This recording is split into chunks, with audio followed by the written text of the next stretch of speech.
Hello বন্ধুরা, কেমন আছো তোমরা সবাই?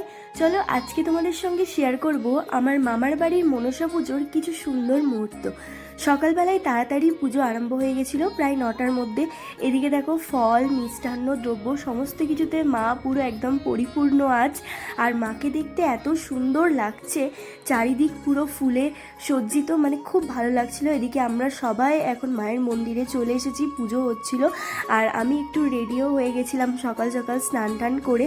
কিছুক্ষণ পুজো হওয়ার পর এদিকে এখন বলিও স্টার্ট হয়ে গেছিলো, আগ বলি হচ্ছিল। আর এই আগ বলিটার জন্য জানো তো সবাই খুব এক্সাইটেড থাকে, কারণ একটু পরেই কেন এক্সাইটেড সেটা তোমরা দেখতে পাবে। এই দেখো, কারণ আগটা বলি হয়ে যাওয়ার পর সবাই এই আগটাকে নিয়ে খুব নাচানাচি করে, ঢাকের তালে খুব মজাও করে। তো এরপর বলির পর আমরা চলে এলাম আবার মন্দিরের সামনে। এখানে এখন মায়ের আরতি শুরু হয়ে গেছিলো। আর এত ভালো লাগছিল দেখতে, চারিদিকে পুরো ঢাকের আওয়াজ। আর কিছুদিন পরেই তো দুর্গা পুজো, তো সেই রকম একটা ভাইবসও আমরা পাচ্ছিলাম। তো এখন আমরা বসেছিলাম, যজ্ঞ হচ্ছিল সেই কারণে।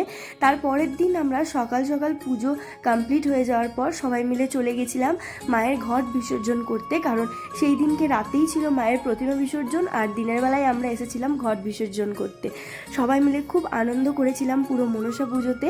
তো এদিকে দেখো, এই মায়ের বিদায়ের পালাও চলে এলো, আর এক মায়ের আগমনের সময়ও চলে এলো।